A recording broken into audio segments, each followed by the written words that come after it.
Voilà. Donc, on avait vu que les serviteurs donc, étaient l'image des anges et que de cette manière-là, on avait vu la distinction effectivement de différentes catégories d'alliances, différentes catégories de noces en fonction des hommes. Donc, on a premièrement vu, on sait qu'il y a par exemple les païens, les non-circoncis, ça on ne l'a pas vu, mais parce que, on part du principe que c'est ceux qui n'ont pas forcément pour le moment d'alliance en Christ. Donc, vous allez voir qu'il y a les incirconcis dans l'Ancien Testament. Donc, je vous donne encore plus de connaissances. Donc, ça, notez-le, parce que c'est des choses des connaissances qui vont revenir, et donc vous allez comprendre avec plus de discernement. Donc, il y a les païens aussi, vous allez aussi, vous allez entendre aussi ce mot de nombreuses fois quand vous allez vous pencher dans la Bible. Et là, on rentre maintenant dans les noces. Donc, dans les noces, maintenant, vous avez les appelés. Donc, les appelés, qu'est-ce qu'on avait dit sur les appelés? Donc, que les appelés sont ceux qui sont appelés à recevoir le Saint-Esprit et à devenir croyants par la foi. Donc, c'est ça qu'on avait dit. Donc, dans les appelés, on, a, on avait aussi illustré par le verset que l'apôtre Paul nous a donné. Donc, vous êtes tous fils de Dieu par la foi en Jésus-Christ. En effet, vous tous qui avez été baptisés en Christ, vous vous êtes revêtus de Christ. Il n'y a donc ni juif, ni non-juif, il n'y a ni esclave, ni libre, il n'y a ni homme, ni femme, car vous êtes tous en un en Jésus-Christ. Donc, quand l'apôtre Paul dit ça dans les Écritures, ça fait office du coup au verset 9 qu'on peut revoir, quand le Christ dit allez donc dans les carrefours et appelez aux noces, donc appelez à l'alliance avec Christ, tous ceux que vous trouverez. Donc, voilà, il n'y a ni juif, ni non-juif, il n'y a ni esclave, ni libre, ni homme, ni femme, car vous êtes tous un en Jésus-Christ. Cela veut donc dire que dans cette nouvelle alliance, qui fait aussi office au Nouveau Testament, mais à cette alliance christique et messianique, Dieu, le Père, par le sacrifice du Fils, ne voit plus par rapport à l'origine, ne voit plus par rapport à la couleur de peau, ne voit plus par rapport à qui vous êtes en soi. Mais si vous avez ce chemin-là de connaître Jésus-Christ, vous, le Christ et le Père va vous reconnaître par cette alliance. Donc, l'apôtre Paul aussi parle aux chrétiens de Galatie. Donc, de Galatie, ça fait office au livre de Galates, et leur appelle leur nouvelle identité. Donc, les appelés sont ceux qui quittent le monde des incirconcis, le monde des païens, le monde des non-croyants, pour justement s'identifier aux nouvelles noces, donc aux noces de Jésus-Christ, à la nouvelle alliance de Jésus-Christ. Donc, être appelé en Christ signifie s'identifier à lui et renoncer à son ancienne vie pécheresse pour pleinement vivre en Christ. Donc, on avait vu que dans le plan divin de Dieu, l'Éternel a oint certaines assemblées pour recevoir ces appelés.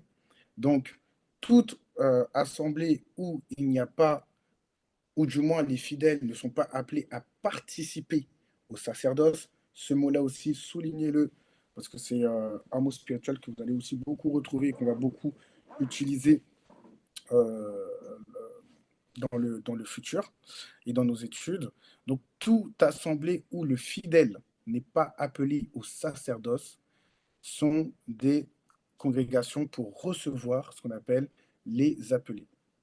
Donc, vous avez la congrégation des évangélistes, la congrégation des catholiques, la congrégation des anglicans, la congrégation des orthodoxes, où le sacerdoce sera réservé qu'à une partie, donc ceux qui dirigent euh, le pâturage, mais le pâturage en lui-même ne prend pas part au sacerdoce. Donc, par rapport à ces noces, par rapport à cette alliance, leurs ordonnances spirituelles sera beaucoup moins exigeante. Vous allez voir, par exemple, que les évangéliques, les catholiques, les orthodoxes, les protestants, eux, peuvent manger du porc, peuvent s'habiller comme ils veulent, vont à l'église en chaussures, ne sont pas obligés de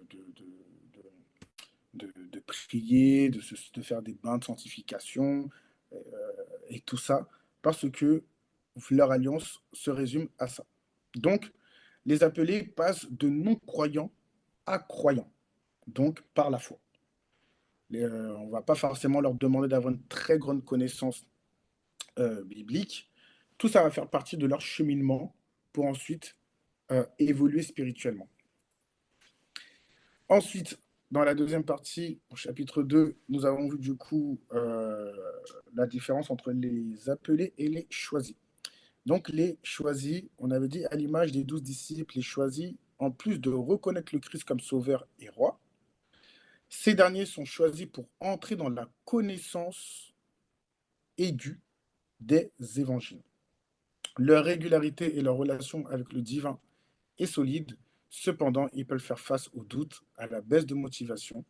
Ils sont aussi les garde-fous, comme l'a bien dit Sœur Samantha, de la bergerie. Leur plus grande arme est le feu de la parole.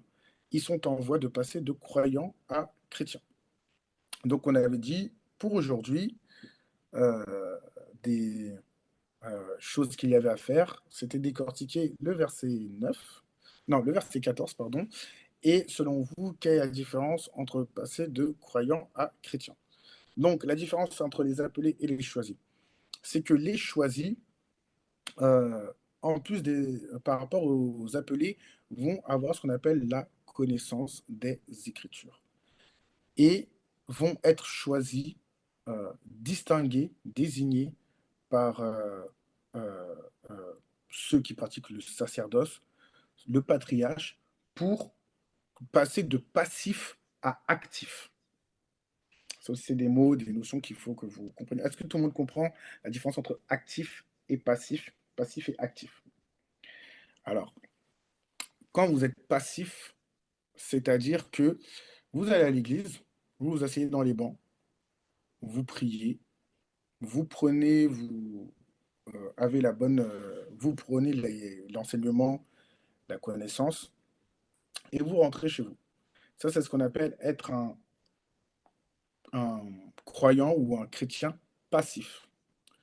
Vous faites partie des assemblées, vous faites partie du pâturage. Quand vous êtes maintenant un chrétien actif, ça veut dire que vous passez de brebis à berger, dans le sens où l'Éternel, l'Esprit de Dieu, l'Éternel, via l'Esprit Saint, va maintenant va vous utiliser pour devenir actif à sa mission. Donc, le choisi va passer de passif à actif, va passer de brebis à garde-fou de la bergerie. Donc, ça veut dire que faire en sorte à ce qu'aucune brebis ne s'écarte du chemin de Dieu. Comme les 12 disciples qui sont passés de passifs. Ils étaient passifs lorsque le Christ était là, lorsque l'époux était là, comme le dit la parole. Et ils sont ensuite passés de actifs lorsque l'époux a rejoint le Père. Et ben, l'apôtre Paul, l'apôtre Pierre, Matthieu, Luc, Étienne et tous les autres disciples sont partis par-delà le monde, revêtus par l'Esprit Saint pour aller propager la bonne nouvelle. Donc, quand tu es choisi, il y a cette transition entre passif et actif, entre appelé et choisi, parce que tu jouis d'une onction spirituelle qui te permet de participer au cheminement qui va être emmené, qui va emmener les peuples à Christ.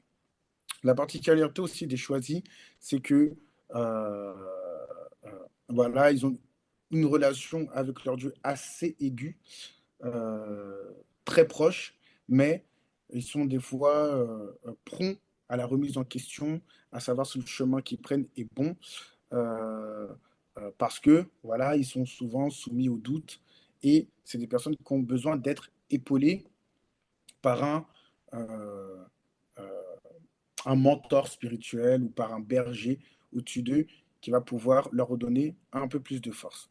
On dit souvent que les choisis sont de bons seconds.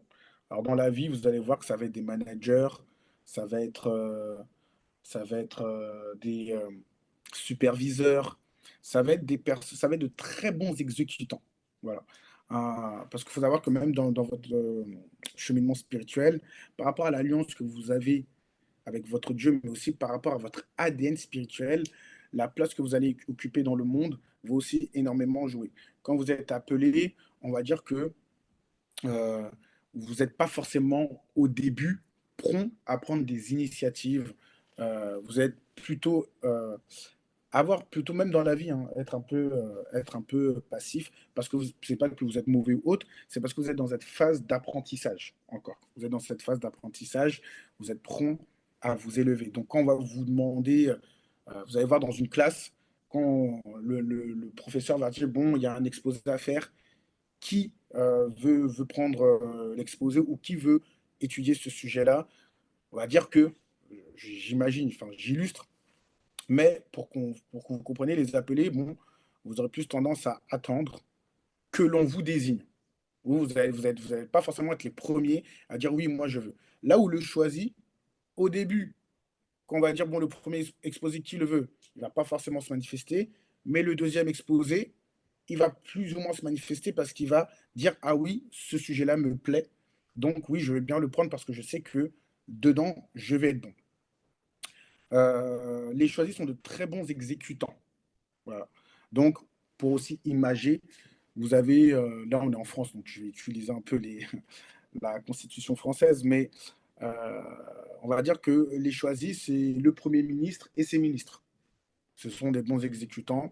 Euh, Ils doivent exécuter la politique mise en place par le président, donc qui est au-dessus d'eux. Donc ça, c'est les choisis. Est-ce que, bon, je vais vous donner un peu des exemples de choisis pour qu'on gagne en temps parce qu'on a quand même, on a commencé en retard. Alors vous avez Aaron, pour ceux qui lisent un peu la Bible dans le livre d'Exode, lorsque Moïse a été choisi pour délivrer le peuple d'Israël, il a dit à son Dieu, pourquoi ne me choisis-tu? Car moi je suis bègue et vieux. Pourquoi tu m'envoies moi pour aller parler à Pharaon? Choisis quelqu'un d'autre parce que même moi je ne sais pas parler. Alors Dieu a dit, c'est pas grave si tu ne sais pas parler, je vais choisir ton frère qui lui va parler à ta place. Donc euh, son frère, donc Aaron, a été choisi. C'était un bon exécutant. Mais ce n'a pas été lui qui a porté le projet, qui a porté la volonté de Dieu, c'est Moïse. Alors, deuxième cas, où euh, vous avez eu d'abord, dans un premier temps, euh, David, qui dès le commencement avait été choisi par Dieu lorsqu'il a eu 15 ans et que Samuel est venu à lui pour le oindre de l'huile d'onction. Mais l'Éternel lui a dit, tu vas d'abord être choisi parce que il faut que tu marches à côté de Saül, bien que tu es censé devenir roi, mais tu dois d'abord apprendre aux côtés de Saül et être un bon exécutant. Et la parole nous dit, lorsque Saül a tué 1000, David a tué 10 000. Donc, ça prouve que dans ce rôle de choisi, dans une partie de son évolution, David était un bon exécutant. Ensuite, bah, vous connaissez tous les plus grands, les plus grands choisis, qui étaient d'ailleurs les 12 disciples, qui, eux, exécutaient la volonté du Père, la volonté de Jésus-Christ, qui ne remettaient rien en question, mais qui apprenaient avant d'être rentrés pleinement dans leur ministère et, et faire tout simplement propager la bonne nouvelle et faire la volonté de Dieu. Est-ce que les deux notions sont claires pour tout le monde? Parce que je vais vous redemander la semaine prochaine. Et oui, n'hésitez pas, on n'est pas beaucoup, hein, donc n'hésitez pas à mettre vos micros, à interagir. Ça va. Est-ce que c'est bon pour tout le monde? Il y a des questions? S'il y a des questions, allez-y, c'est maintenant. Ok, alors, maintenant, avec toutes ces explications, on va se poser la question, mais quelle est la différence avec nous? Quel est le point commun avec nous? Alors, on avait dit aussi que le problème avec, enfin le problème, ce qui se pose aussi avec les chrétiens célestes, c'est que, et beaucoup de jeunes, c'est qu'ils ne comprennent pas quelle est leur noce avec le Christ. Donc, quelle est l'alliance qu'ils ont avec le Christ. Le chrétien céleste a une noce avec le Christ qui est à l'instar des choisis. Ça veut dire que vous faites partie du sacerdoce, vous êtes ancré dans le sacerdoce dès votre naissance, là où dans d'autres congrégations, dès la naissance, vous ne faites pas partie du sacerdoce. Alors, euh, et comment ça va se différencier? Tout simplement avec les ordonnances spirituelles qui vous sont rattachées. Dès que vous êtes né, avant même que vous ne sachiez parler, vous allez recevoir ce qu'on appelle un nom spirituel, un nom d'esprit. D'ailleurs, il faut remettre les pendules à l'heure. Moi, j'ai tendance à dire que lorsque vous êtes dans votre ministère, utilisez votre nom d'esprit parce que ça joue spirituellement sur sur votre appel, sur votre mission. C'est une notion qu'on ne met pas souvent en lumière, mais si vous recevez un nom d'esprit, sachez que ce nom d'esprit a une signification et va jouer un rôle primordial dans votre étape spirituelle. Et souvent, il définit un peu votre ADN spirituel. Donc, je sais que bon, c'est pas tellement courant, mais lorsque vous commencez vraiment à rentrer dans votre œuvre, n'hésitez pas à demander ou à faire en sorte qu'on vous appelle par votre nom spirituel, parce que c'est par ce nom-là que votre ange répond dans les cieux pour vous. Euh, donc, c'est dès le huitième jour, vous allez recevoir un nom spirituel. On va prier pour vous. Il y a tout un culte qui va vous être dévoué seulement pour vous. D'ailleurs, j'ose demander quelle congrégation, autre congrégation fait ça. Donc, ça veut dire que notre église est quand même assez riche et respectable. Donc, vous avez un culte qui sera dédié pour vous. Ensuite, vous allez passer ce qu'on appelle la cérémonie de circoncision. C'est pour ça que je vous ai dit tout à l'heure, retenez cette notion d'incirconcis et de circoncis. Dans l'église, vous allez passer ce qu'on appelle la cérémonie de circoncision, donc qui est aussi chapeauné par le livre de Deutéronome 28, qui commence par si tu obéis à la voix de l'Éternel, ton Dieu. Et je vous invite ensuite à vous pencher sur ce livre. Euh, D'ailleurs, qu'on étudiera aussi en exhortation, parce que c'est important que vous le connaissiez. Mais vous allez passer par des étapes spirituelles qui va, à la fin de ce culte, va tout de suite marquer une alliance spirituelle avec votre Dieu. Donc, spirituellement, on dit que vous êtes marqué du sceau céleste. Alors, le sceau céleste, un sceau, c'est tout simplement un tampon que l'on met sur une enveloppe pour euh, montrer que ce courrier est authentique. C'est ce qu'on faisait au Moyen Âge lorsque les rois envoyaient des missives avec des messagers, même avant, au temps de l'Antiquité même, et bah, ils marquaient du sceau, ça veut dire qu'il y avait une marque spéciale du sceau, ce qu'on appelle le sceau royal, pour dire que ce message, cette lettre, a été écrite authentiquement par le roi lui-même. Donc seul un autre roi peut ouvrir cette lettre. Donc quand on vous dit aujourd'hui que vous êtes marqué du sceau céleste, ça veut dire que vous êtes marqué d'une marque royale qui marque l'alliance avec votre Dieu par les ordonnances de l'Église du christianisme céleste. Donc c'est pour ça que vous faites d'ores et déjà partie du sacerdoce. Est-ce qu'il y a des questions avant qu'on passe du coup à la prochaine étape? N'hésitez pas, hein.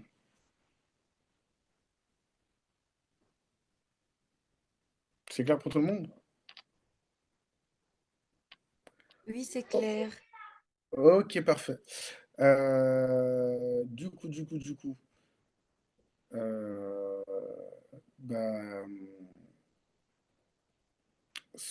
non pas Sœur Samantha parce que tu as déjà commencé. Sœur Candide, est-ce qu'elle peut parler? Parce que j'ai vu qu'elle a mis un. On a c'est-à-dire qu'elle doit être off. Alors, Sœur Anaïs, est-ce que tu peux du coup nous, nous exposer ce que tu as compris du verset 14? Je vais le remettre du coup. Bienvenue à Emmanuel, hein. qui est parmi nous. Je sais que c'est un peu dense, mais j'espère que tu as compris un peu ce qu'on s'était dit la semaine dernière. Auquel cas, si tu as des questions, n'hésite pas.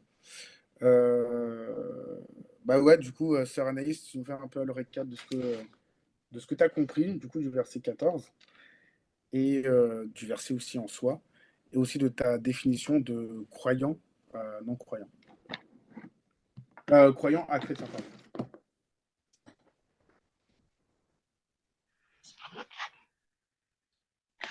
C'est le verset 12, c'est pas le verset 14, il me semble. Le verset 12, pardon. Ok. Quand j'ai médité ce verset,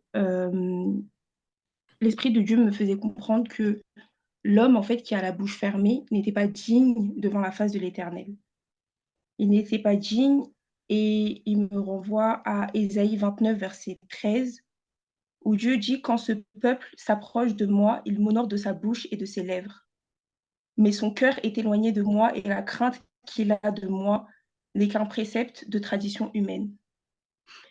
Et j'ai compris ce verset comme l'homme qui a eu la bouche fermée n'avait pas en fait, n'était pas vêtu de l'habit de noces et il n'avait pas le comportement digne devant la face de l'Éternel et l'Esprit de Dieu, enfin, lui a fermé la bouche. C'est ce que j'ai compris à travers ce verset. Et ensuite, par rapport à ma définition de croyant, du passage de croyant à chrétien, pour moi, on passe de croyant à chrétien lorsqu'on renonce à sa propre vie. Comme il est dit dans Luc 9, verset 23, puisqu'il a tous, si quelqu'un veut venir après moi, qu'il renonce à lui-même, qu'il se charge de sa croix et qu'il renonce à lui-même.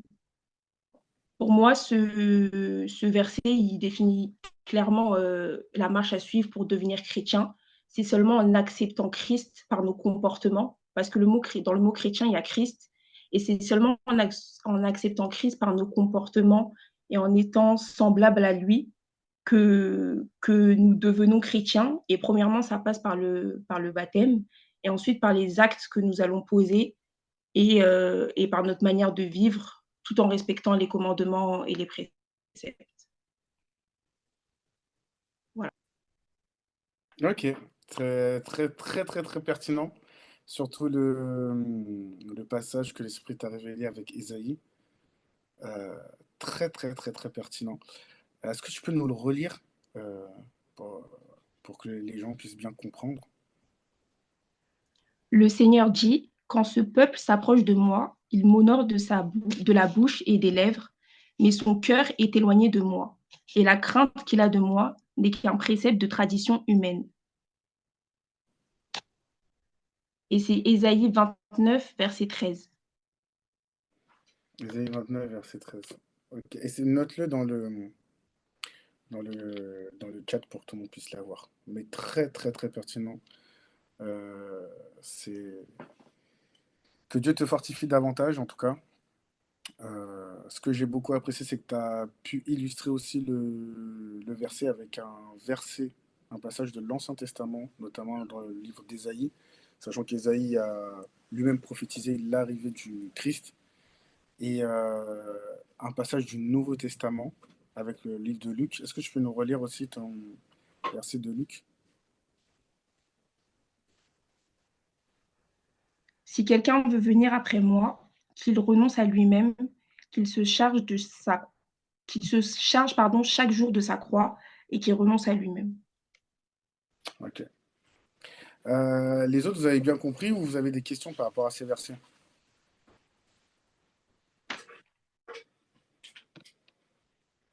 Parce qu'il y a beaucoup à dire, hein, moi je trouve.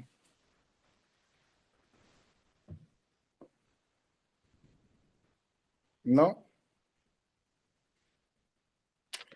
Ok. Euh, Sœur Samantha, du coup, toi, qu'est-ce que ça t'a évoqué? Quand j'ai lu le verset, ben déjà quand on parlait de noces, euh, ce que l'Esprit m'a révélé, c'était en gros dans le cadre du jugement. Et Mhm. les noces représentaient en gros lorsque Jésus viendra prendre son Église. Et les personnes qui ne seront pas dignes Ce sont les personnes qui n'auront pas marché conformément à la parole de Dieu et qui ne se seront pas apprêtées pour rencontrer Christ. Et Mm. quand j'ai lu le verset, la pensée que le Saint-Esprit m'a donnée, c'est que l'homme avait eu la bouche fermée parce qu'il a dit qu'au jour du jugement, on n'aura pas l'occasion de se justifier, mais que ce sont nos actes qui, qui pèseront, on sera pesé en fonction de nos actes. On n'aura plus l'occasion de dire que, ah Seigneur, Mm. le jour là, si j'avais menti, c'est parce que, si je ne m'étais pas repenti, c'est parce que, et le Saint-Esprit me disait que l'homme a eu la bouche fermée parce qu'il ne pouvait pas se justifier. Le Seigneur lui a posé la question, pourquoi ne t'es-tu pas apprêté? Il ne pouvait pas répondre parce que normalement, quand on est sur la terre, Dieu nous laisse tout le temps de nous apprêter, de laver nos Mhm. robes, de nous apprêter, de changer notre comportement et de ressembler de plus en plus à Christ. Et ce qui est l'image de notre robe, en fait. Et au fur et à mesure qu'on ne se répand pas devant la face de Dieu, c'est comme si sur notre robe, on a des taches qui symbolisent aussi Mhm. le péché de l'homme. Donc, l'homme, son habit était déchiré. Je peux dire que c'est aussi l'image du péché. Donc, il ne s'était pas Mm. apprêté devant pour rencontrer, pour aller aux noces. Parce que pour aller aux noces, il faut un habit bien précis. Et lui ne s'était pas préparé pour aller aux noces. Donc, c'est ce que l'Esprit m'avait révélé pour ce verset-là. Ok, très très pertinent. J'aime bien cette approche aussi par rapport au jugement dernier. Effectivement. Euh, Toi, du coup, ce verset, tu le raccordes plus au livre d'Apocalypse. Ok, ok, pertinent, très pertinent. Et ça t'évoque quoi, du coup, cette notion de croyant à chrétien? Selon Alors, toi, pour moi, un qu'est-ce qui fait la croyant, différence? Ouais. qu'est-ce qui fait la différence? Mm, Pour moi, déjà, un croyant, c'est juste quelqu'un qui sait que le Seigneur existe. Il croit juste que le Seigneur existe. Donc, dans le monde, il y a plusieurs croyants, mais qui mm, ne sont pas chrétiens. Ils croient mm, que Dieu existe. Les francs-maçons savent que Dieu existe. Ils savent mm, que le Seigneur, il existe. Et mais le chrétien, c'est la personne qui a subi cette transformation, ce changement de païen à chrétien. C'est mm, quelqu'un qui, euh, qui a envie de ressembler à Christ et c'est quelqu'un qui essaye de ressembler à Christ chaque jour. La mm. différence, c'est que le croyant, il vit encore selon ses penchants, mais le chrétien, lui, va essayer, tant bien que mal, essayer par le Saint-Esprit de ressembler le plus possible à Christ et d'abandonner le péché, de se détourner vraiment du péché. Mm. Ok, bien, bien, bien, bien, bien. Du coup, Sœur Ashley,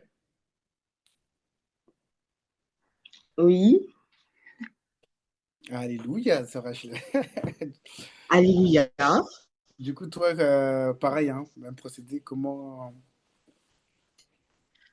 Bah alors qu'est-ce que ça... moi, pour ma part, Mm, le verset, je l'ai en fait, je l'ai pas bien compris.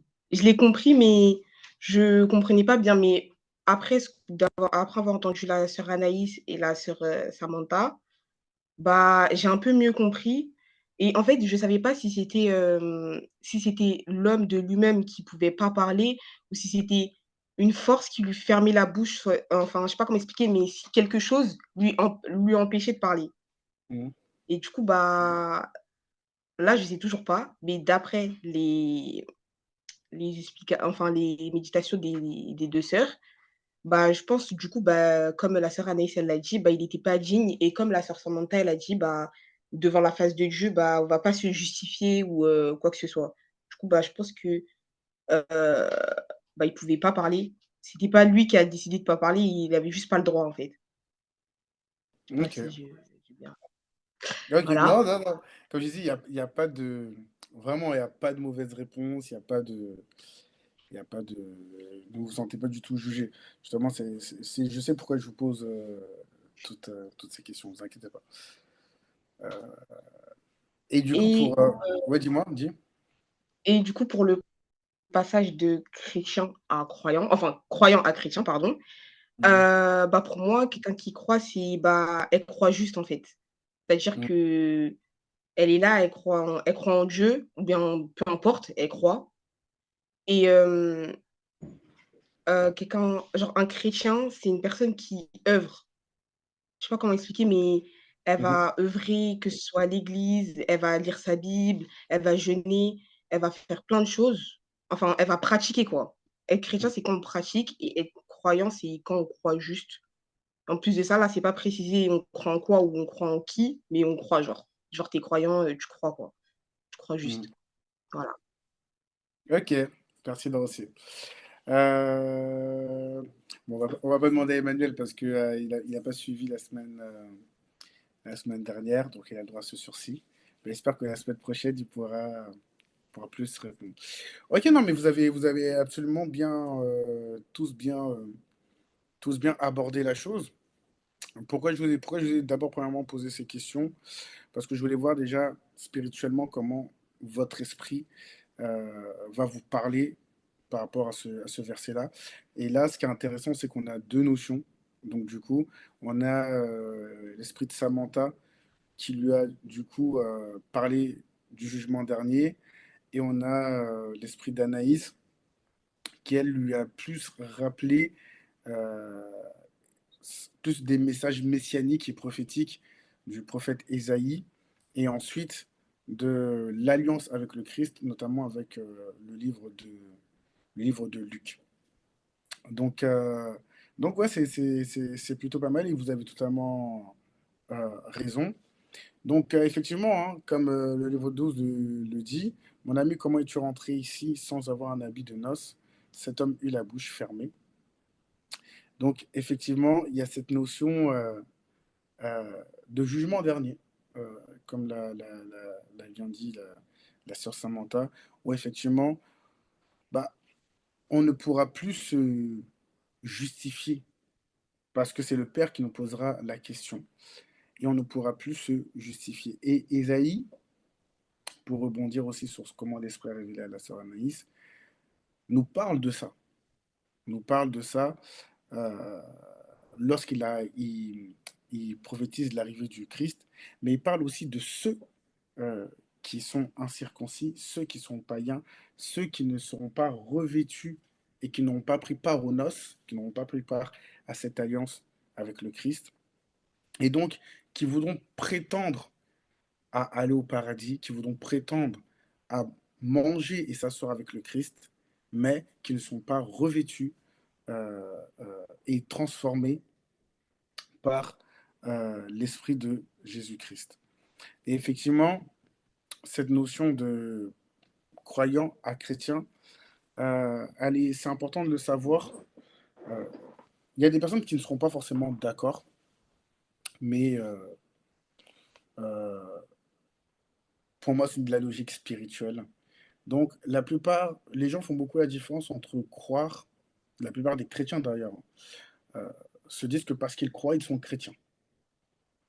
Alors que pas du tout. Il y a totalement une différence entre être croyant et être chrétien. Alors, vous l'avez à peu près tout ça bien abordé.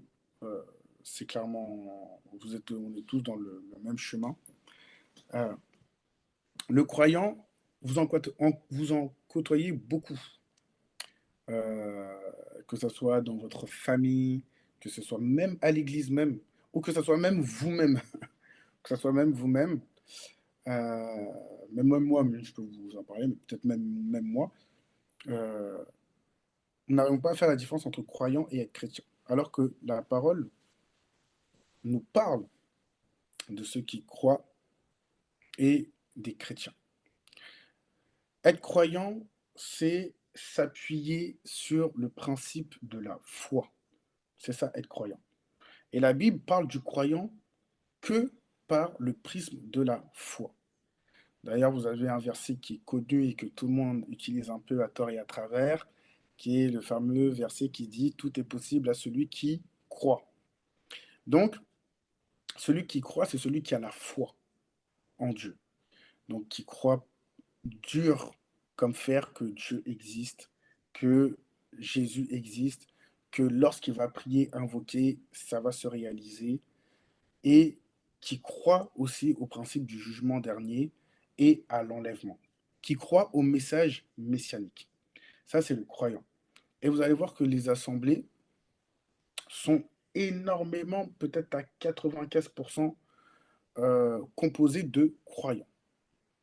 Mais, comme il est écrit au verset 14, il y a beaucoup d'appelés, mais peu d'élus. On pourrait le traduire aussi de cette manière, il y a beaucoup de croyants, mais peu de chrétiens. Ça, le discernement, le message peut aussi tendre vers cet appel-là. Il y a beaucoup d'appelés, mais peu d'élus, mais il y a beaucoup de croyants, mais peu de chrétiens. Alors, quelle est la différence pour devenir chrétien? Être chrétien, c'est beaucoup plus subtil. Et je crois que c'est la sœur Anaïs ou la sœur Samantha qui l'a bien souligné. Euh, Être chrétien, déjà, dans un premier temps, comme je vous l'ai dit tout à l'heure, c'est de passer de déjà euh, passif à actif. Être chrétien, c'est avoir vécu cette transformation qui va te faire passer de la croyance, de la simple foi, à vivre cette foi. Et il y a un verset dans la parole où Jésus parle et dit, euh, avec la foi, vous pouvez déplacer des montagnes.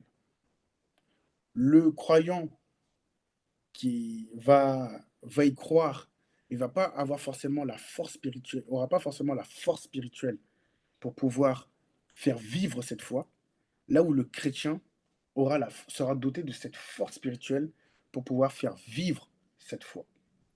Mais il y a un détail qui est non négligeable et qui est primordial pour tous, c'est que le croyant n'a pas encore véritablement rencontré son Christ, n'a pas encore véritablement rencontré son Dieu. Alors là, ouvrez bien les oreilles parce que c'est très technique.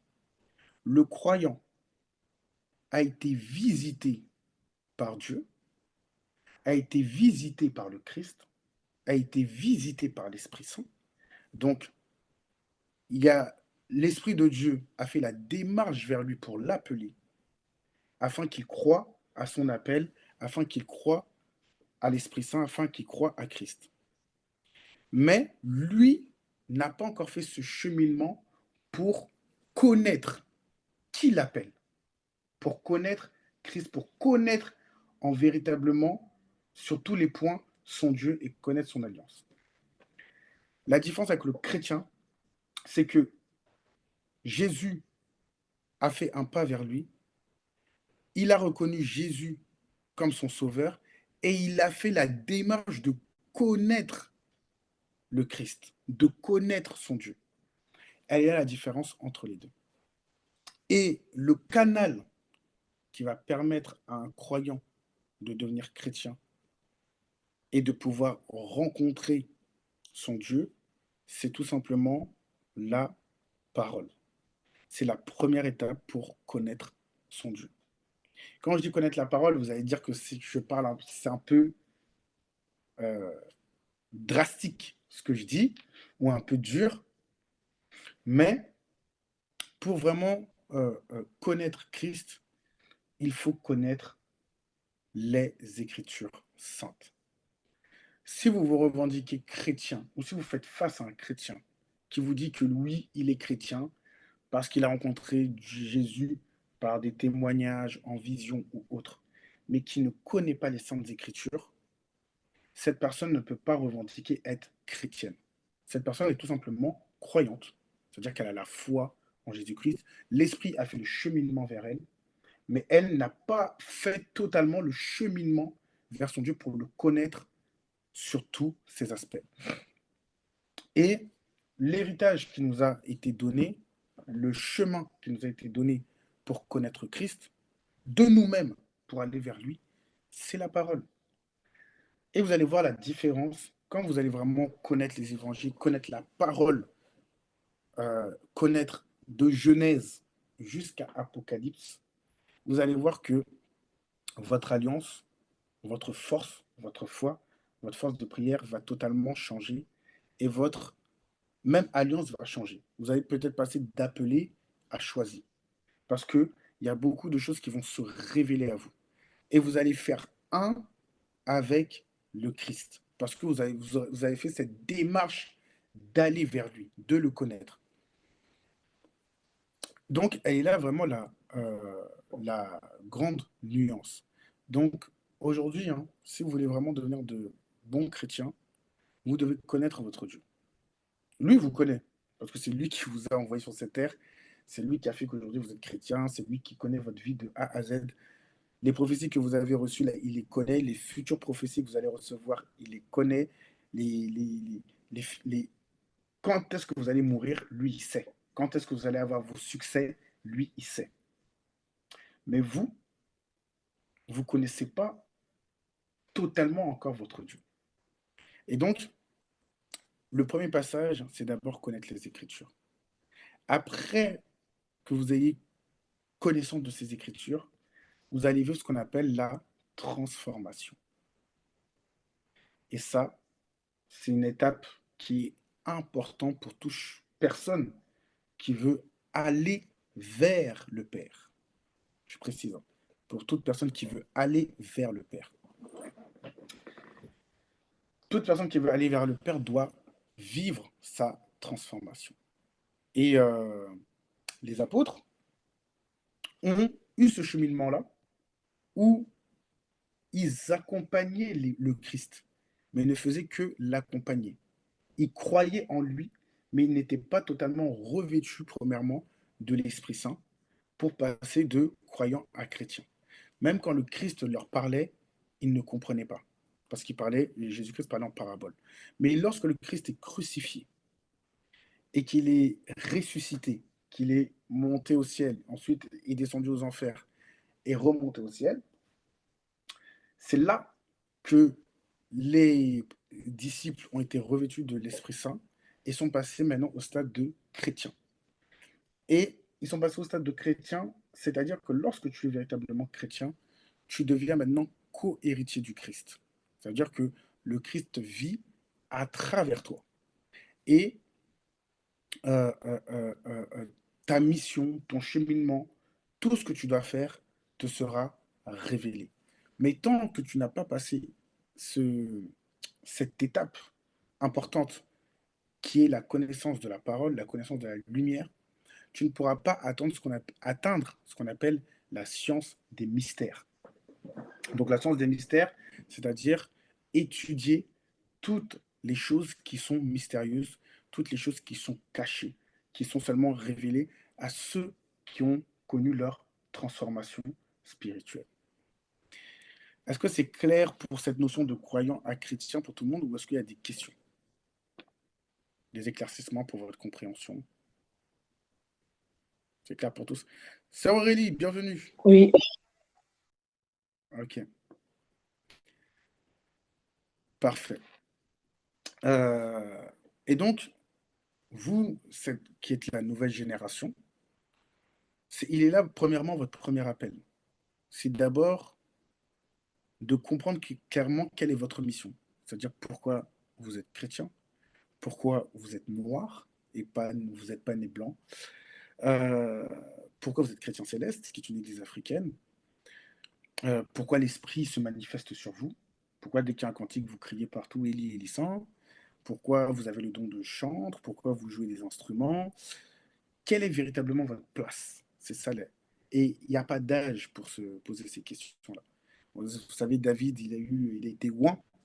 Oint, ça veut dire onction. À 15 ans. Jésus a commencé à prêcher à 12 ans. Samuel a été choisi prophète à l'âge de 5 ans. Et si vous allez dans le livre de Samuel, euh, vous allez voir qu'il a prophétisé la mort de Élie, donc le premier Élie sans eux, alors qu'il n'avait que 5 ans. Donc, c'est pour vous dire, c'est comme si demain vous vous levez, vous allez voir votre chargé, et vous dites, oui, l'Esprit de Dieu m'a révélé que tu vas mourir. Vous voyez? Ça veut dire, c'est pour vous dire à quel point c'est des personnes qui étaient totalement initiées vers la parole, vers la connaissance, et qui avaient une notion et un respect pour le divin, qui comprenaient que leur vie ne leur appartenait pas. Et vous, aujourd'hui, qui représentez cette jeune génération, qui représentez cet héritage, vous avez l'obligation, C'est même pas vous devez hésiter ou poser des questions. Vous avez l'obligation, comme dit un cantique, c'est ordonné de la cour céleste que cette église soit prospère. C'est-à-dire, c'est une ordonnée, c'est un ordre que l'Éternel vous envoie de le connaître.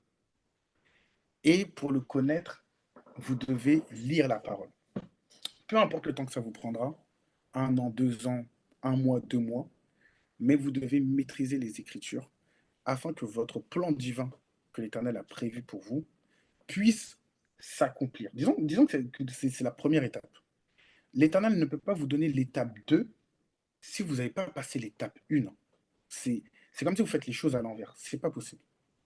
Il ne peut pas vous donner l'étape 3 parce que souvent dans vos prières, c'est ce que vous demandez. Vous demandez, Seigneur, donne-moi l'étape 2. Donne-moi un mari, un mariage. Donne-moi, je sais pas moi, l'argent. Donne-moi ci. Fais-moi devenir une... Souvent, quand on est jeune, c'est ça qu'on te demande. Est-ce que je dois être footballeur? Des trucs de ce monde. Mais l'Éternel vous regarde comme ça et vous dit, mais non, c'est pas possible. Parce que tu ne me connais pas encore. Moi, je te connais et je sais que ce qui est bon, ce qui n'est pas bon pour toi. Mais toi, tu ne te connais pas toi-même à travers moi. Vous allez voir que même quand vous allez lire la Bible, vous allez apprendre énormément sur vous. C'est pour ça que je vous ai dit, d'une certaine manière, pour voir comment chacun aussi, en fonction de son esprit, euh, voit cette sensibilité-là par rapport à un même verset.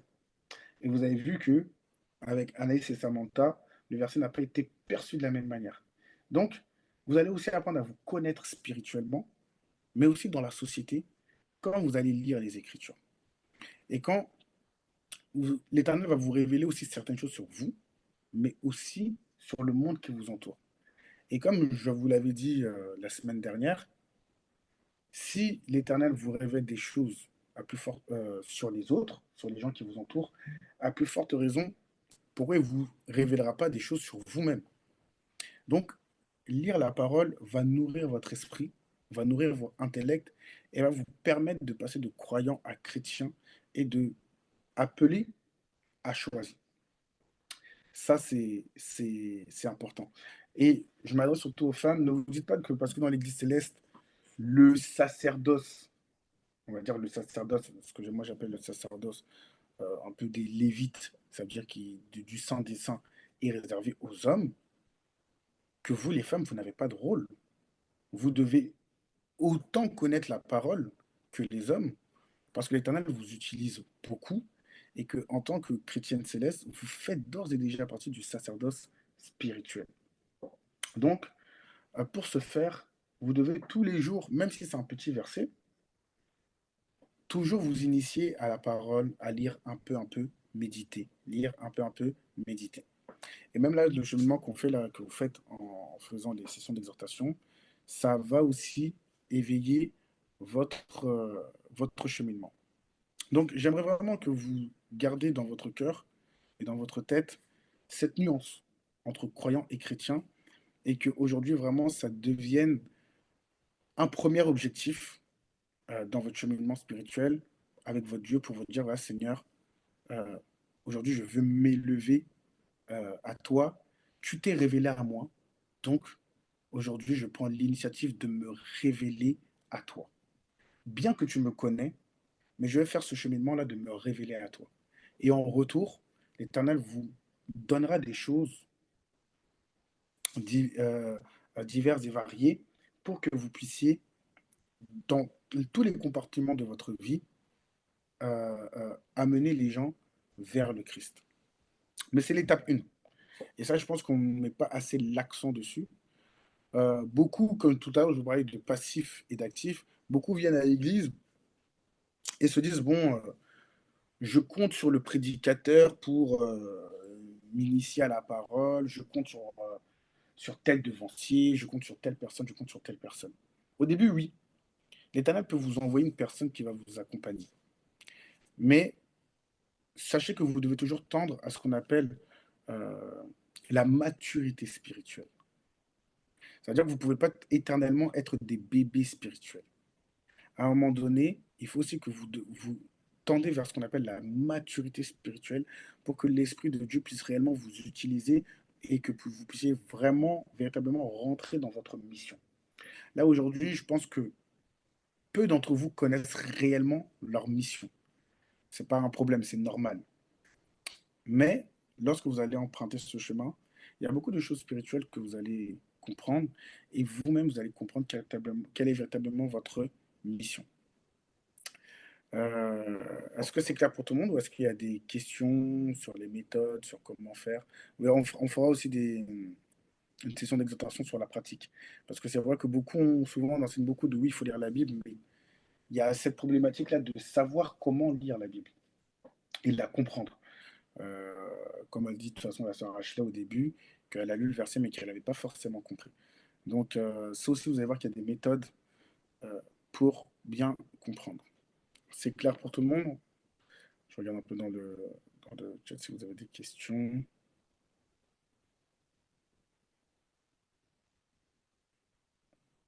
Ok.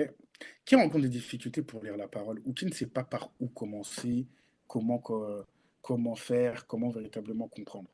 Ou qui lit la parole et ne comprend pas? Moi, C'est qui se Rachel? oui. Ok. Est-ce qu'il y en a d'autres dans ce cas-là? Mais c'est normal, hein, parce que la Bible est un livre spirituel déjà, mais c'est un livre qui est écrit en parabole, qui est divisé en plusieurs parties. Donc il faut avoir une certaine connaissance aussi pour pouvoir la comprendre. Donc il n'y a rien d'anormal, hein. C'est c'est normal si sur certains aspects vous ne comprenez pas. Mais juste pour savoir euh, qui, euh, qui rencontre des difficultés à lire la parole, à part la sœur Ashley. Tout le monde lit la parole bien. C'est-à-dire si je pose une question, là, tout le monde va savoir me répondre. Il y a des réponses dans le chat. Ah ok, j'ai pas vu. Alors, ok. Il y en a qui savent pas vraiment par où commencer. D'accord, ok. Alors, je pense on fera aussi une session un peu de méthodologie pour vous aider et, et d'accompagnement. Est-ce qu'il y a il y a d'autres questions sur la notion de croyant à chrétien ou c'est clair pour tout le monde?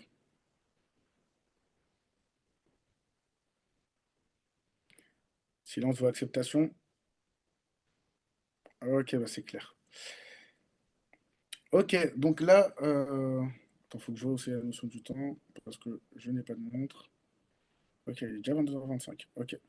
Euh, Là, on va voir du coup la nouvelle partie, le chapitre 3. Donc, on a vu que la première catégorie, c'était les appelés.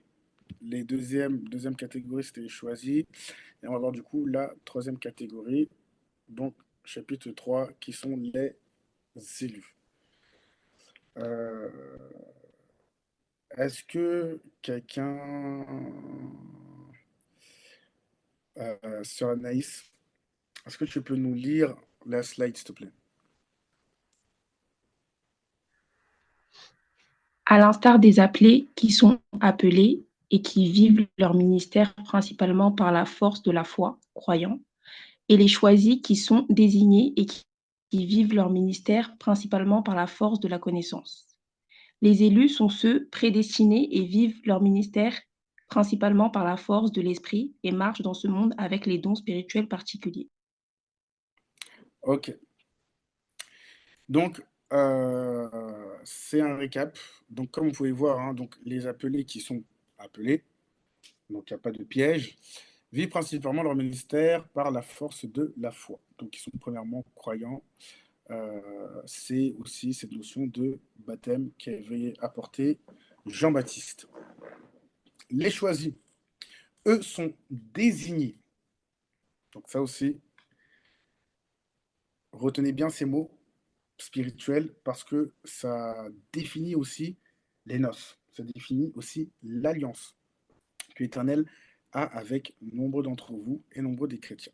Donc les choisis sont désignés et eux vivent leur ministère principalement par la force de la connaissance, notamment de la parole. Et les élus quant à eux, sont prédestinés et vivent leur ministère principalement par la force de l'esprit et marchent dans ce monde avec des dons spirituels particuliers. Est-ce que certains se reconnaissent dans ces trois définitions en fonction de leur alliance spirituelle?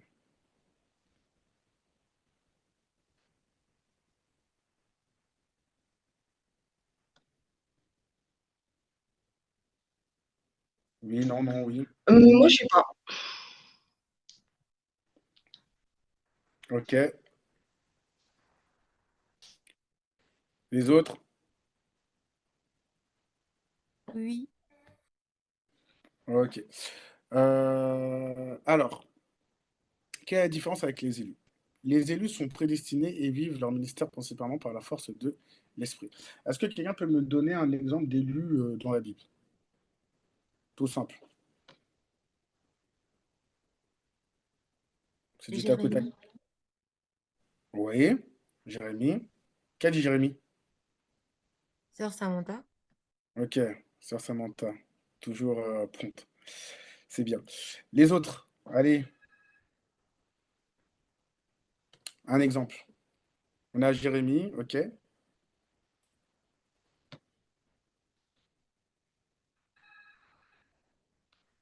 Moïse, Moïse, ok. Qu'a dit Moïse? sœur Ashley, Ok. Moïse. Qui d'autre? Allez, un troisième.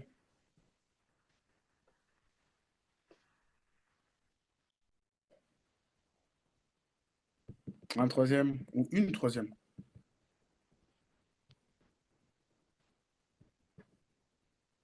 Aïe,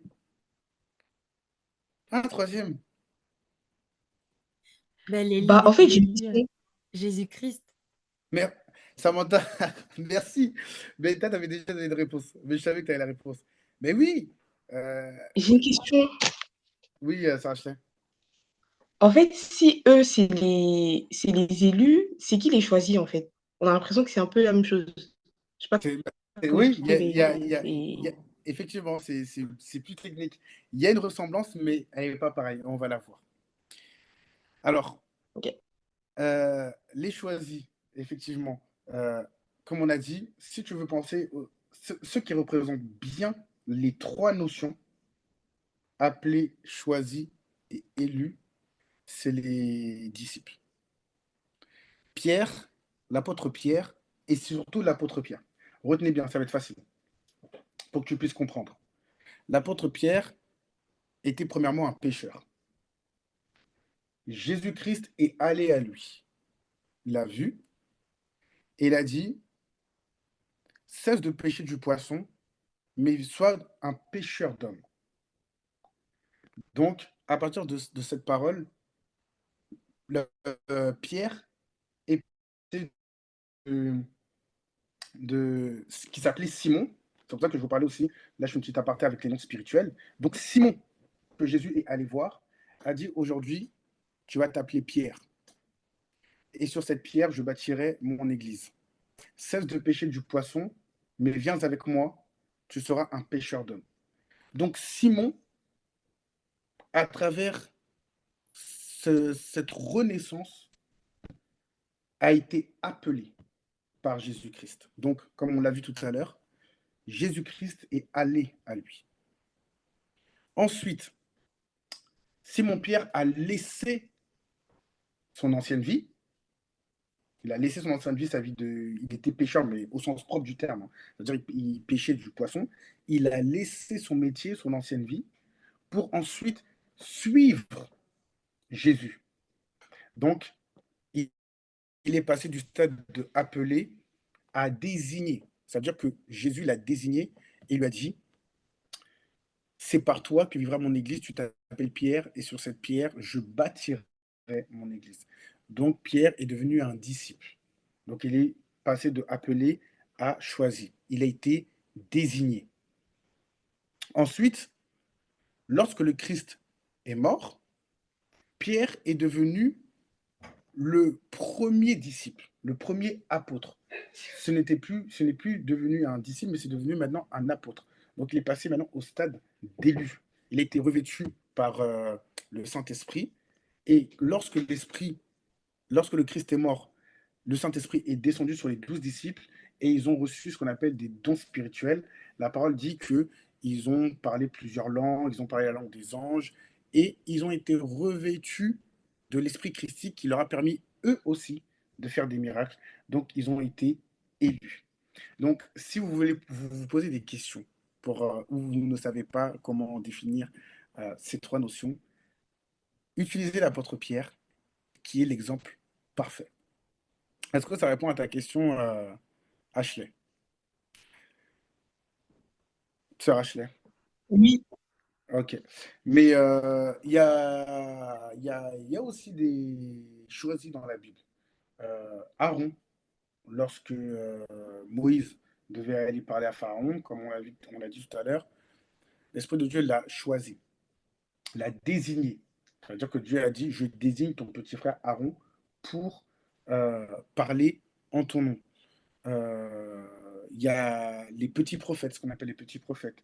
Jonas, Amos, Osée, tous les petits prophètes sont désignés. Ils ont été choisis pour une mission précise.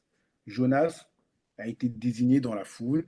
Voilà, Dieu l'a choisi, il a dit, toi, tu vas aller délivrer mon message à Ninive.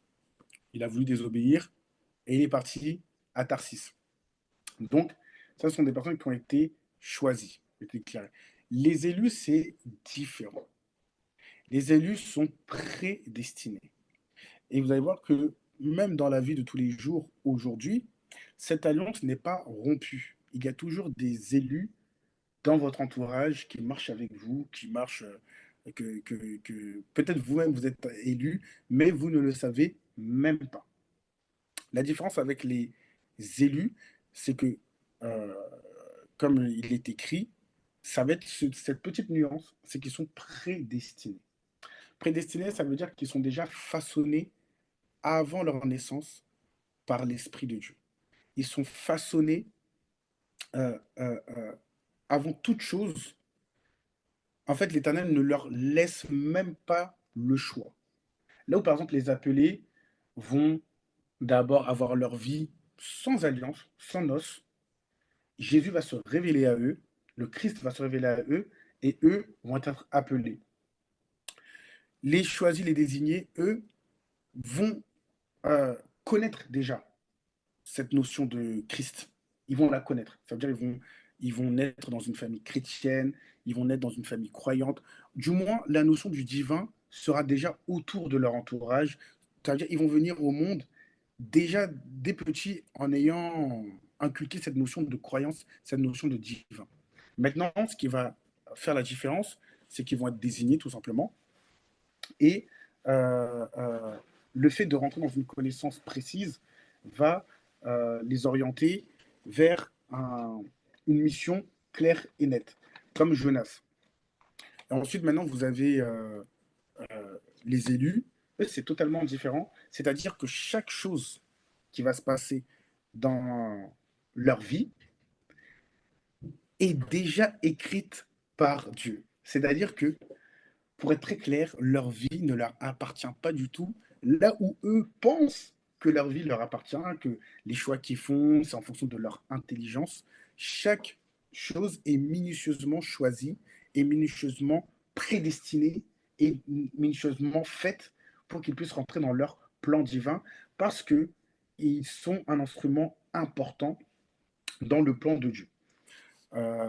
Donc vous avez, comme vous l'avez bien dit, Moïse qui est né et qui a été abandonné dans les eaux, finalement a été adopté par la fille de Pharaon, et ensuite il est devenu lui-même, il a été adopté, il a été initié à la sagesse des pharaons, et ensuite l'Esprit de Dieu s'est réveillé en lui pour lui faire comprendre quelle était véritablement sa nature, et lorsqu'il a fait tout ce cheminement-là, l'Éternel s'est révélé en lui d'une manière différente, donc au buisson ardent, pour lui dire, voici ta mission, c'est d'aller libérer mon peuple qui est en captivité.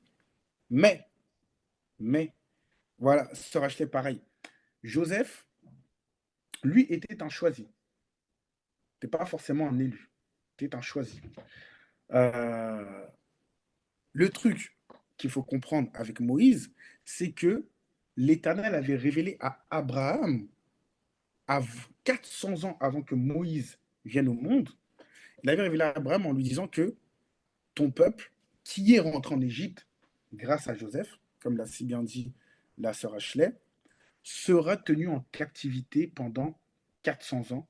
Viendra un libérateur que je choisirai qui va les libérer de cette captivité avant l'arrivée du libérateur universel qui est Jésus-Christ.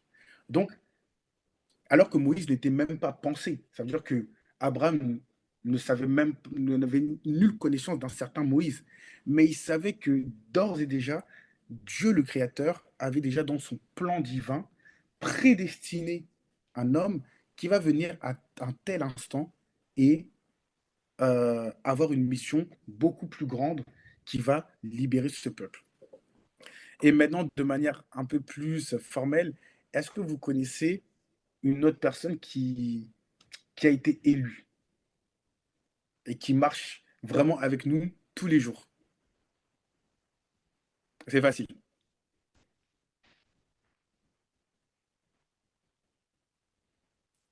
Qui a été élu à une grande mission que l'Éternel a choisie particulièrement pour impacter tout un peuple, impacter toute une génération, descendre une connaissance particulière. Ah bah, au chauffard? Exactement. Papa au chauffard. Merci, Sœur Samantha. Papa au chauffard. Effectivement. Donc, si vous voulez un exemple d'élu, vous avez tout simplement Papa au chauffard, qui est un élu de notre génération et qui a fait descendre à travers l'Esprit Saint cette fameuse barque dont nous faisons tous partie, l'Église du christianisme céleste. Papa au chauffard, comme il le dit si bien, n'est pas allé à l'école. Il n'a pas étudié dans les plus grandes écoles religieuses, théologiques et spirituelles, mais il était déjà prédestiné, l'Éternel avait déjà choisi, par lui devra naître cette dernière barque qui est l'Église du christianisme céleste. Donc, ce qui fait la différence avec les élus, c'est que les élus sont prédestinés. Peut-être que la sœur Ashley est une élue, elle ne le sait absolument pas, la sœur Candide, la sœur Samantha, le frère Emmanuel. Mais vous allez voir que votre vie, quand vous allez marcher, il y a des choses qui vont se passer, vous n'allez absolument pas comprendre. Et toute chose qui va se passer dans votre vie, vous n'allez avoir aucun contrôle dessus. Que ça soit bon ou mauvais, vous aurez beau monter, descendre, si ça doit arriver, ça arrivera. Et lorsque ça arrive, vous allez voir que ça engrange une autre situation à laquelle vous n'allez pas penser. Mais parce que ce chemin-là ou cette étape de votre vie doit se passer pour que le plan divin puisse s'exercer. Donc, elle est un peu là la différence entre les trois, les trois noces, les trois alliances que peuvent vivre un chrétien. Alors, les caractéristiques de la vie d'un élu. Alors, la première chose pour savoir si vous êtes élu ou si vous êtes entouré d'un élu, c'est que l'élu partage de l'empathie. Alors, l'empathie est la capacité à entrer en connexion avec la personne ou le groupe ou un groupe ou une assemblée. Elle peut se ressentir comme un sentiment d'unité qui élève chacun au-dessus des différences. Comme le Christ est venu et a dit, il n'y a ni juif, ni femme, ni homme, ni grand, ni petit. Vous êtes tous revêtus avec l'esprit du Christ. Et l'apôtre Paul dit la même chose. Donc, on voit que le Christ avait cette notion-là d'empathie. Et c'est par là aussi que se développaient ses dons. L'empathie est ainsi la capacité à entrer en résonance. Vous avez vu qu'il y a une session d'exhortation où on a parlé des différentes catégories de dons, dont les dons de fréquence, les dons de révélation et les dons de puissance. Donc là, on parle du don de résonance. Donc la résonance qui entre dans la fréquence. Donc ainsi la capacité à entrer en résonance avec l'autre, y compris au-dessus des différences ou des systèmes de valeurs qui pourraient sembler diverger. Qu'est-ce que cela veut dire? Ça veut dire aussi que l'élu, même dans sa notion d'empathie, il aura beaucoup de mal à se conformer à certains systèmes qui ne correspondent pas à la mission du divin, à ce pourquoi il a été envoyé, à ce comment il ressent le Christ. C'est la raison pour laquelle quand Jésus-Christ est venu sur cette terre, tout le système par lequel il était s'est retourné contre lui et on finit par le crucifier. Vous allez voir que Moïse, lorsqu'il est parti voir Pharaon et que il a dit à Pharaon de libérer le peuple d'Israël, Pharaon a dit non et a pourchassé Moïse. Et la parole dit même que l'Éternel a endurci le cœur de Pharaon. Donc c'est pour vraiment montrer que même si Moïse allait pour de tout son cœur convaincre Pharaon de laisser partir le peuple d'Israël, l'Éternel a mis une situation de difficulté devant Moïse pour que les 10 plaies puissent frapper l'Égypte. Et donc tout cela faisait partie du plan de Dieu, de la divination, du plan de la destination de Dieu. Mais Moïse était déjà prédestiné de base à vivre cette épreuve. Donc, il en résulte généralement une joie profonde. Donc, quand la personne se met à la place d'une autre personne, euh, elle prend vraiment part à la joie et aux problèmes de la personne. Donc, l'empathie est la capacité à entrer en relation et en résonance avec d'autres personnes pour se connecter à leurs émotions et besoins. Elle consiste en une présence, une attention et une écoute soutenue. Dans les relations d'aide, cette considération totale s'accomplit en en se décentrant de ses propres émotions et besoins, en se mettant à la place de l'autre avec son cœur et sa tête. Dans la relation de réciprocité, cette considération est mutuelle.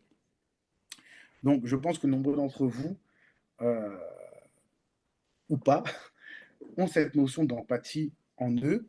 En tout cas, si vous l'avez, euh, c'est déjà un des premiers critères qui montre que votre alliance avec votre Dieu est particulière. Et dans notre Église, euh, il y a une branche qui a besoin de cette notion pour pouvoir exercer son ministère. Est-ce que quelqu'un a la réponse? Ouais, c'est ça. C'est qui a dit la sœur Candide, devant sœur Candide, c'est les prophètes. Vous allez voir qu'il y a certains prophètes, quand ils tombent en esprit ou quand ils prophétisent pour quelqu'un, ils sont souvent en extase, où ils ressentent les émotions des autres. Leur esprit se connecte à d'autres, à la personne pour qui ils prophétisent ou pour qui ils donnent un message. Ils vont ressentir émotionnellement ce que vit la personne. Donc, c'est l'un des premiers caractéristiques de la vie d'un élu. Et souvent, les prophètes ont ce sentiment, ont ce premier sentiment lorsqu'ils tombent en esprit et qu'ils prophétisent. Mais attention, un prophète, un élu, pardon, un élu marche avec le don de prophétie, mais un prophète n'est pas forcément un élu. Donc ça, je veux quand même que vous le gardez en tête. Ce n'est pas parce que vous êtes prophète que votre alliance avec votre Dieu fait forcément partie de la catégorie des élus. Mais quand vous êtes élu, effectivement, vous marchez avec des dons, notamment ce don d'empathie qui va faire développer en vous le don de prophétie. Le don de prophétie parce que l'Éternel va passer par vous pour parler au peuple. Et vous devez vous mettre à la place du peuple pour pouvoir comprendre ce que l'Éternel veut que vous fassiez avec ce peuple et où vous devez l'emmener. C'est la raison pour laquelle Moïse a eu cet éveil et a compris qu'il appartenait au peuple d'Israël parce qu'il était juif. Auquel cas, si dans sa tête il pensait qu'il était égyptien, jamais il se serait mis à la place du peuple qui est mis en esclavage. Jamais il aurait pu ressentir émotionnellement la souffrance de ce peuple. Ce n'est que lorsqu'il a compris que c'était son peuple, que là, d'un coup, spirituellement, il était tellement submergé par ce sentiment de souffrance qu'il a fini par tuer même un Égyptien. Et c'est ce qui lui a permis, bah, non seulement ça, de rentrer dans sa mission, mais d'un autre côté, de rentrer en exil et de fuir l'Égypte parce que sa vie était menacée. Donc, l'empathie. Est-ce que c'est clair pour tout le monde? Ou il y a des questions? Allez-y, hein, n'hésitez pas.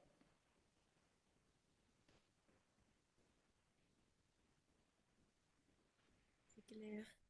C'est clair? Ok.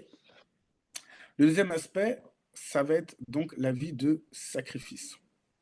Donc, dans Romains 12, versets 1 à 2, euh, l'apôtre Paul lance un appel fort et urgent aux chrétiens pour qu'ils consacrent leur vie au sacrifice. Le sacrifice suggère l'abandon ou la confiscation de quelque chose de soi-même pour quelque chose ou quelqu'un considéré comme ayant une plus grande valeur. Dans ce contexte, le quelqu'un est Jésus-Christ et le quelque chose est le monde de vie de Dieu. L'apôtre exhorte ceux d'entre nous qui ont reçu la révélation de Dieu à se consacrer entièrement et à la vivre. Donc, euh, qu'est-ce que l'apôtre Paul veut nous dire? Alors, il nous exhorte à sacrifier notre corps. Il ne veut pas dire abandonner simplement notre peau et nos os, mais la totalité de ce que nous sommes, notre être tout entier, y compris notre esprit, avec tout son caractère, son énergie, ses connaissances, ses expériences, ses compétences, ses perspectives et ses attitudes, sans rien retenir, puisque nous gardons probablement une partie de notre vie en réserve, rien que pour nous-mêmes. En d'autres termes, il nous demande de consacrer toute notre vie à Dieu. Notez plus que Paul n'appelle pas cela extrême, mais raisonnable. Alors, pour bien comprendre, parce que c'est quand même assez fastidieux, euh, la vie d'un élu, contrairement à celle d'un appelé ou à celle d'un choisi, est souvent bornée et assimilée à une vie de sacrifice. Donc, euh, toute chose qui va faire qu'il ne rentre pas dans le plan de prédestination que l'Éternel avait prévu pour lui sera vue comme un sacrifice. Et vous allez voir que même en tant que chrétien céleste, il y a beaucoup de choses, déjà de base par le sacerdoce, où nous nous sacrifions. Par exemple, nous ne buvons pas d'alcool, c'est une sorte de sacrifice. Nous marchons pieds nus, c'est une sorte de sacrifice. Nous, nous habillons en soutane, c'est une sorte de sacrifice. Déjà, même dans l'ordonnance du chrétien céleste, vous allez voir qu'il y a énormément de sacrifices. Et il y a beaucoup de choses qu'on ne respecte pas. Je préfère vous le dire en vérité. Il y a beaucoup de choses qu'on ne respecte pas parce que si nous devons respecter toutes nos ordonnances, vous allez voir véritablement ce que c'est que la vie de sacrifice. Mais au-delà de ça, vous allez voir que même dans votre vie personnelle, hors spirituelle, vous allez voir qu'il y aura beaucoup de sacrifices. Vous allez devoir par moment sacrifier votre vie sentimentale. Où l'Éternel va vous dire, par exemple, un appelé, tu es en couple, ok. Toi, tu marches sur la miséricorde, je ne t'ai pas prédestiné à une grande mission. Donc, si toi, ton mariage va bien, bah écoute, vas-y, mets-toi en couple. Tu auras gourmand, tu vas venir prier, je vais te consoler. Le choisi, c'est la même chose, mais à un degré différent. Parce que lui marche avec la connaissance. Donc l'Éternel va lui dire, tu veux te mettre en couple, pas de problème. Mais tu sais ce que tu dois faire. Auquel cas tu ne le fais pas, je frappe. Ça, c'est la vie du choisi. C'est pour ça que vous allez voir que il y a certains hommes de Dieu, où ils vont se marier, ils vont avoir une vie professionnelle, ils vont avoir des choses de la vie de tous les jours, et l'Éternel va mettre sa main, parce qu'il a fait selon les ordonnances de Dieu. Donc ça, c'est la vie du choisi. Tu veux un mariage, euh, bah, marie-toi, mais pour te marier, tu sais ce que tu dois faire. Et puis, il y a les élus. Tu veux te marier, ok, mais est-ce que cela rentre dans ta prédestination? Oui, d'accord. Tu vas te marier, mais tu vas te marier à cette femme. Que tu veuilles ou que tu ne veuilles pas, tu te marieras à cette femme. Parce que ta vie ne t'appartient pas et cette femme ou cet homme doit rentrer dans le plan de prédestination pour que mon plan puisse être établi. Ou si dans le plan de prédestination, tu ne dois pas te marier, tu ne te marieras pas. C'est pas forcément qu'il y a un esprit mauvais sur toi, ou c'est pas forcément que Dieu t'aime pas, mais c'est tout simplement pas ton alliance. Parce que ta vie est au service des autres.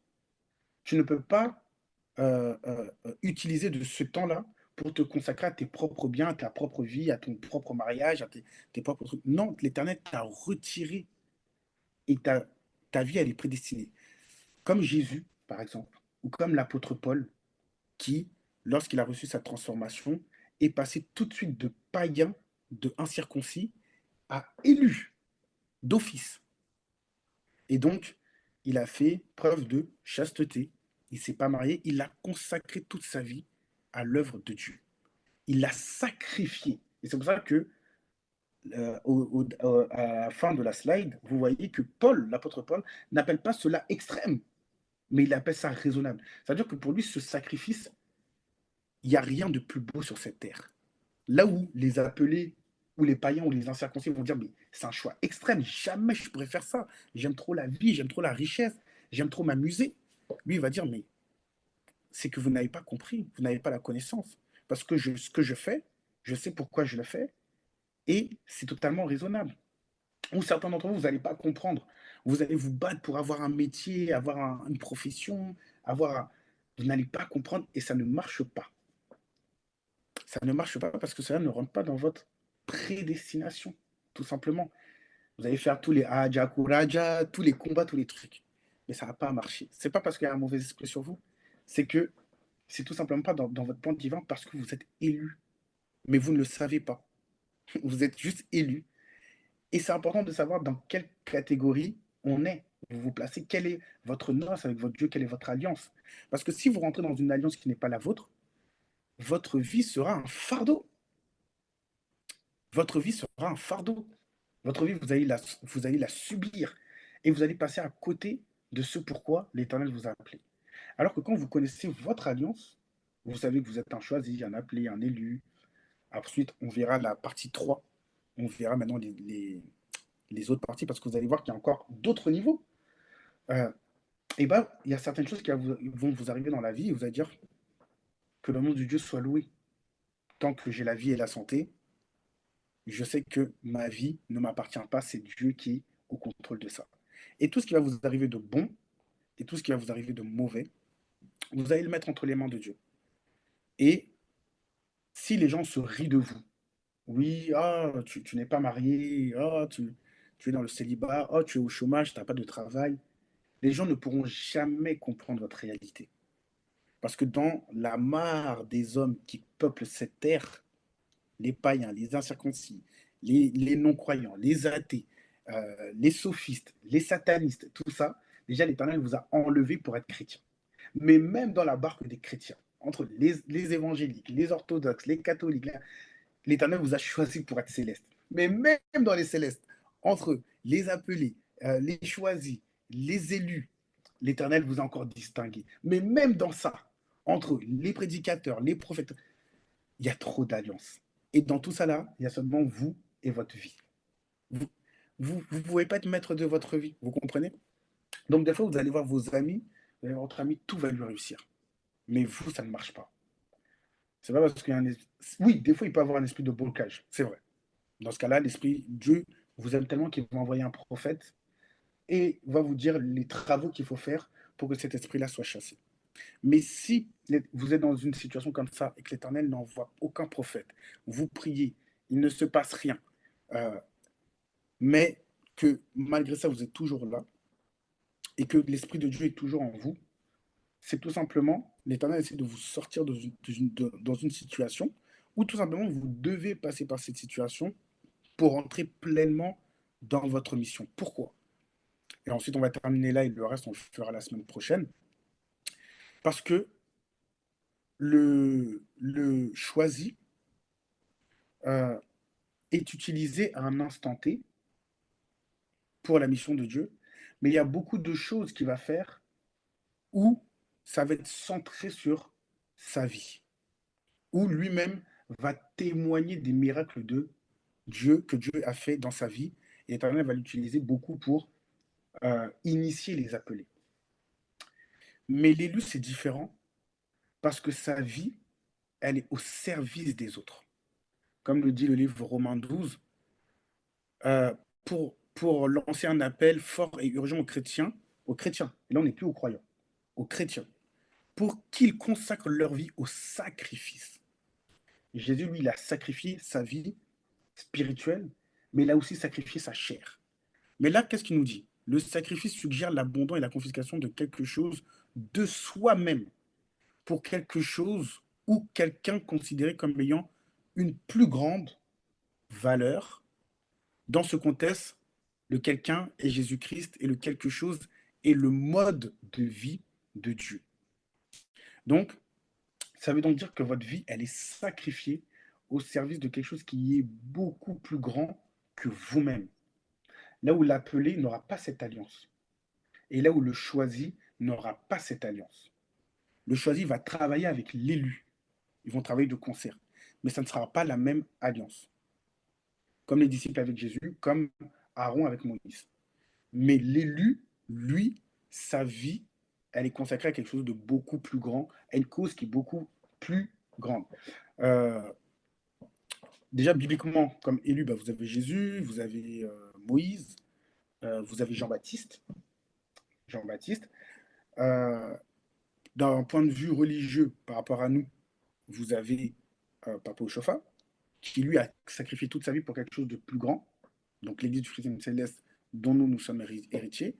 Vous avez aussi, dans les personnages historiques, Martin Luther King, qui a sacrifié sa vie pour que le peuple noir aux États-Unis, les Afro-Américains, puissent obtenir des droits. Vous avez des personnes comme Gandhi, qui se sont battus pour que le peuple indien aussi puisse avoir des droits et en invoquant, pardon, en prenant de la sagesse. Vous avez des personnes comme Nelson Mandela qui se sont sacrifiés leur vie aussi pour que, au moment de l'apartheid, pour que les droits entre les blancs et les noirs puissent être égaux. Euh, vous avez des personnes comme Charles de Gaulle en France qui, eux, se sont aussi sacrifiés là où la France capitulait et euh, avait laissé Hitler euh, occuper la France. Bah, vous avez par exemple Charles de Gaulle qui lui était en Angleterre et appelé les résistants pour que le peuple français soit libéré du joug nazi. Vous avez plein de personnes élues comme ça dans le monde, connues ou pas connues, hein, qui ont impacté toute une génération, qui ont impacté toute une congrégation, qui ont impacté soit des millions de personnes ou impacté 10 personnes, euh, mais ils ne le savaient pas. Donc, même vous, ça se trouve que là où vous êtes peut-être, quand vous serez plus confirmé, l'Éternel va vous appeler à certaines choses. Mais s'il y a des choses déjà dans votre vie que vous ne percevez pas ou que vous ne comprenez pas, vous voyez que ça ne marche pas, spirituellement c'est compliqué, chez votre ami ça marche bien, chez votre copine ça marche super bien, mais vous, il y a des blocages, ça ne marche pas. Ou sinon, il y a des trucs que vous allez faire naturellement et tout de suite ça va marcher. Et les gens vont dire, ah mais toi, tu as quelque chose de différent. Ah mais toi, t'es, euh, tout ce que tu touches se transforme en or. On a l'impression que tu es une bonne étoile. Les gens vont venir, vont converger vers vous, vont aller vers vous. Et vous, vous n'allez pas savoir pourquoi. Vous allez dire, mais pourtant je suis normal. Pourquoi les gens ont tendance à venir vers moi, à venir euh, se livrer à moi, à venir me dire leurs problèmes, ont souvent cette tendance à penser que je vais résoudre leurs problèmes. Je ne sais pas si vous vivez ce genre de situation où les gens, dès qu'ils ont des problèmes, ils viennent vers vous euh, parce que pour eux, spirituellement, quand ils vous voient comme quelqu'un qui peut résoudre le problème. Ça veut dire que vous marchez avec une force d'élection. Vous êtes choisi. Déjà choisi, c'est sûr. Mais vous pouvez aussi rentrer dans cette alliance d'élection. Ça veut dire que vous pouvez aussi être élu à quelque chose de plus grand. Votre vie, elle est prédestinée déjà à quelque chose. Donc, La différence entre l'appelé et le choisi et l'élu, c'est que l'élu, sa prière, elle est déjà exaucée, alors qu'il ne le sait pas. Il va vouloir demander des choses d'en bas, mais ta feuille de route, elle est déjà faite. Donc, pour y déroger, c'est très compliqué. Là où le choisi, bon, l'Éternel va dire demande-moi, comme, comme Salomon. Tu m'as demandé les choses d'en haut, donc de surcroît, je vais te donner les choses d'en bas. Tu veux 10 000 femmes? Prends 10 000 femmes. Tu veux la richesse? Prends la richesse. Tu veux la paix? Je te donnerai la paix. Tu veux l'intelligence? Je te donnerai l'intelligence. Mais tu me demandes par la connaissance et tu sais ce que tu dois faire pour obtenir. Je te donne à condition que. Ça, c'est le choisi. Ensuite, vous avez l'appelé, celui qu'il faut toujours aller chercher et qui, lui, marche par la miséricorde. Il a des fois il n'a pas. C'est-à-dire que l'Éternel va lui donner parce que c'est bon pour lui ou ne va pas lui donner parce que c'est mauvais pour lui. Mais l'élu, c'est totalement différent parce que sa vie ne lui appartient pas. Donc voilà pour aujourd'hui, parce qu'on est quand même avancé dans le temps, on a commencé un peu en retard. Euh, Est-ce qu'il y a des questions ou c'est bon pour tout le monde?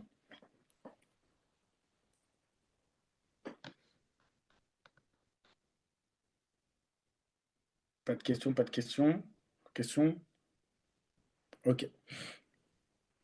Alors pour la semaine prochaine, j'ai pas préparé de devoir. Vous avez de la chance. J'ai pas préparé. Mais on va rester sur la même chose. On va rester sur la méditation euh, de ce même verset. Je veux que vous alliez encore un peu plus en profondeur et que vous étudiez vraiment tout le verset. Vraiment de 1 à 14, que vous l'étudiez vraiment plus en profondeur, que vous allez beaucoup plus loin. Et ça sera qui va nous faire le récap aussi de ce qu'on a vu aujourd'hui. Allez, ça va être Devancière Candide. Devancière Candide, elle va nous faire le récap de ce qu'on a vu aujourd'hui. Donc la différence entre les appelés, les choisis et les élus. La semaine prochaine, normalement aussi, c'est la sœur Michaela qui va nous faire la session d'exhortation. Donc avec le thème, de toute façon vous saurez le thème en publication. Mais on va continuer la semaine d'après. Donc ça vous laisse 2 semaines. Ça vous laisse 2 semaines pour vraiment méditer sur ce verset. J'attends vraiment de vous que vous m'apportez beaucoup plus de lumière. Mais, ah si, si, si, je vais quand même vous donner des trucs à faire. Le livre de Sœur Anaïs,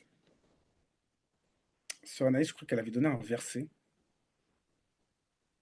Si elle est toujours là. Oui, Ouais. Est-ce que tu peux noter les 2 versets que tu as eu? Je crois que c'était le livre j'ai d'Ésaïe et de Luc. oui, j'ai noté dans le chat normalement. Faut juste Voilà. remonter où je réécris pour ceux qui. Ok. Bah pour Ésaïe 29, verset 13, c'est bon? Ésaïe 29? Verset 13 Ouais. et Luc 9, verset 23.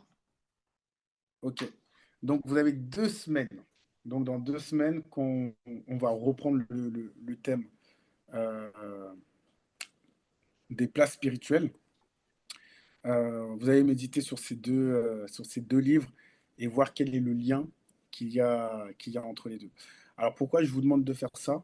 Parce que je pense que vous avez remarqué que le dimanche, pendant la lecture, la première lecture est une lecture de l'Ancien Testament et la deuxième lecture est une lecture du Nouveau Testament. Et que la prédication doit faire la maïotique des deux lectures pour mettre en corrélation l'Ancien Testament et le Nouveau Testament. Donc c'est un peu ce que vous allez faire pendant 2 semaines, c'est-à-dire vous allez voir les liens qu'il y a entre les deux.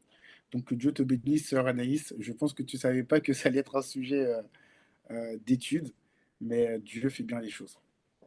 Donc voilà. Je pense qu'on a fini pour aujourd'hui. Est-ce que la sœur Manuela, si elle peut nous faire la prière de clôture? Ok. Je m'installe.